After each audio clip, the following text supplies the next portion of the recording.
Masih bersama saya Muhammad Rizky dalam Kompas Aceh. Saudara, Kabupaten Aceh Besar saat ini sedang memasuki masa tanam padi dengan luas lahan produktif mencapai ratusan hektar. Untuk mencegah krisis pangan dan penjualan langsung keluar Aceh Besar, Bupati Aceh Besar wacanakan pembentukan lumbung pangan tingkat desa di wilayah Aceh Besar.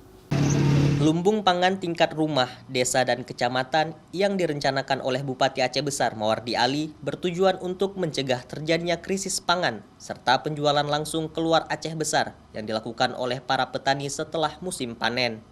Lumbung pangan atau tempat penyimpanan padi setelah panen tersebut rencananya dibentuk untuk menyimpan padi oleh masing-masing masyarakat nantinya sehingga harga gabah akan stabil serta adanya stok padi untuk masyarakat saat musim kemarau tiba. Jadi setiap desa dia harus ada lumbung pangan desa, di mana nanti masyarakat bisa simpan pangannya di situ. Sama seperti nenek-nenek kita dulu, setiap rumah ada tempat penyimpanan padi itu.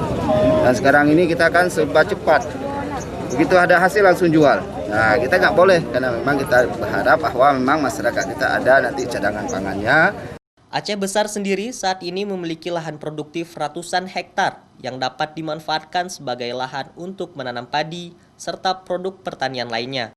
Namun, saat ini sebagian lahan masyarakat di kawasan Aceh Besar juga telah dialihfungsikan dari persawahan untuk pembukaan bangunan seperti rumah dan bangunan lainnya. Syahril, Kompas TV, Aceh Besar.